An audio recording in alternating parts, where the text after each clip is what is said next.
Bonjour, bienvenue dans notre série Les réalités pastorales dans les diocèses éloignés. On est toujours dans ce beau et grand diocèse de Bécomo et aujourd'hui nous sommes à Bécomo, donc à l'évêché de Bécomo, où tous les responsables des services diocésains ont été réunis autour d'une table ronde pour parler de leur manière de voir la foi dans leur diocèse. Donc vous verrez, les réactions sont des fois surprenantes et c'est très intéressant de voir comment eux voient la foi dans leur diocèse de Bécomo. Donc je vous souhaite un bon visionnement.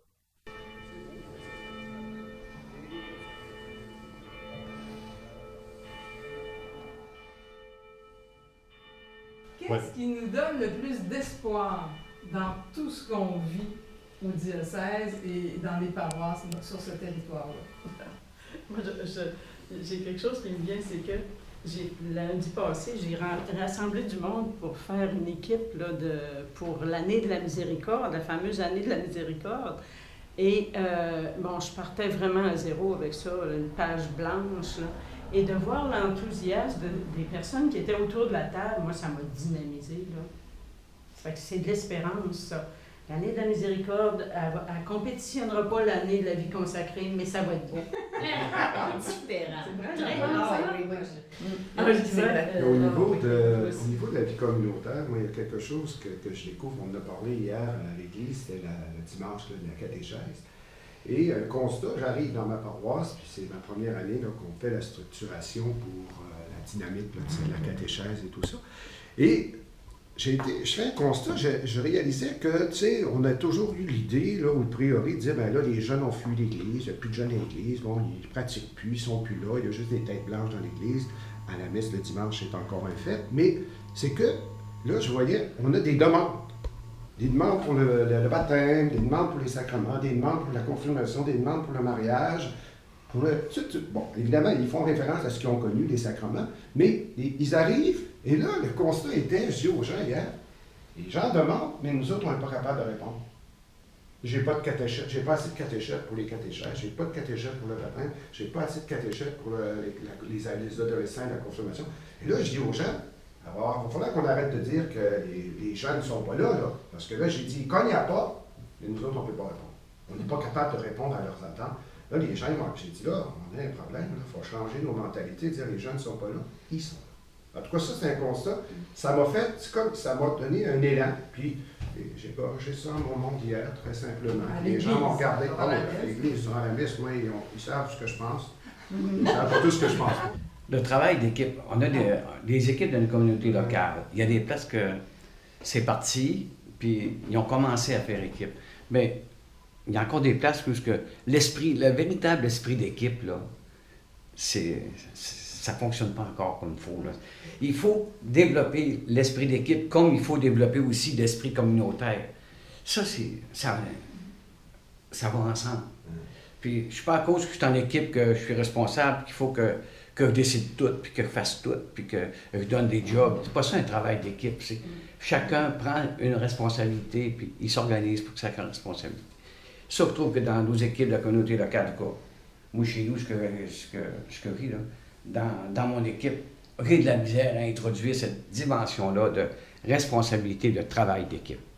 Il y a 2 semaines, je suis allée à Franklin.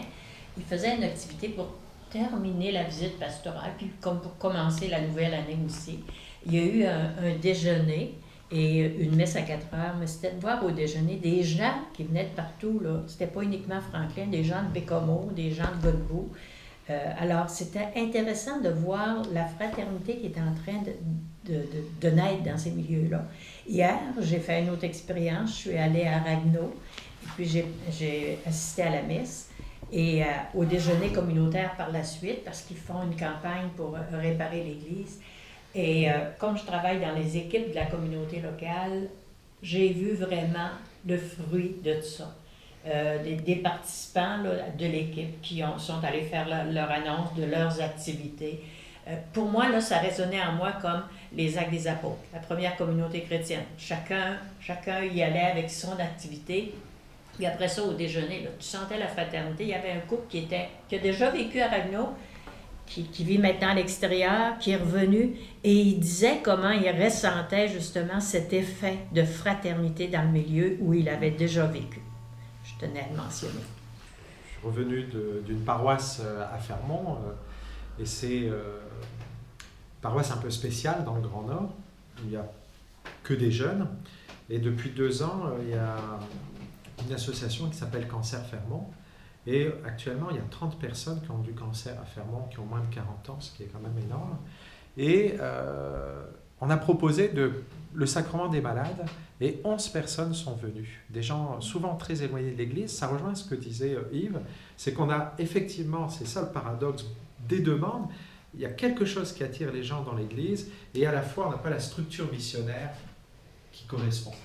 Mais c'est une bonne nouvelle, c'est-à-dire que le Seigneur travaille. Il y a des choses qui sont là. Ce qui est intéressant aussi, c'est qu'on a une belle proximité avec notre évêque.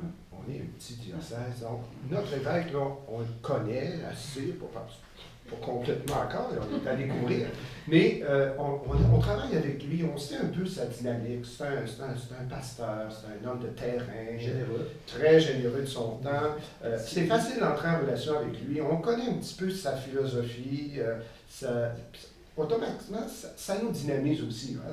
C'est que là, on ne reçoit pas des ordres d'en haut, puis dit, ben là, il faut exécuter ça. Il est avec nous autres sur le terrain, il veut, puis là, à un moment donné, on découvre en tout cas, ses idées, puis ses projets. Puis moi, en tout cas, je trouve que c'est une belle dynamique là, pour notre vie diocésaine. Quand tu parlais des travails en équipe, on sent que l'évêque est avec nous autres. C'est possible parce qu'on est un petit diocèse, puis c'est agréable. C'est ça, l'équipe, là. Quand on essaie de motiver les gens à travailler en équipe, c'est parce que nous autres, on sait ce que c'est. Parce qu'on travaille tout le temps en équipe. Au service diocésain, on est toujours en équipe. On donne la vie, c'est ça notre force, nous autres. Dans un petit milieu comme le nôtre, là, notre force, c'est l'équipe. Oui, on n'a pas la richesse, la possibilité de faire tout seul. Et on a besoin toujours des autres, et ça devient hyper enrichissant, ça.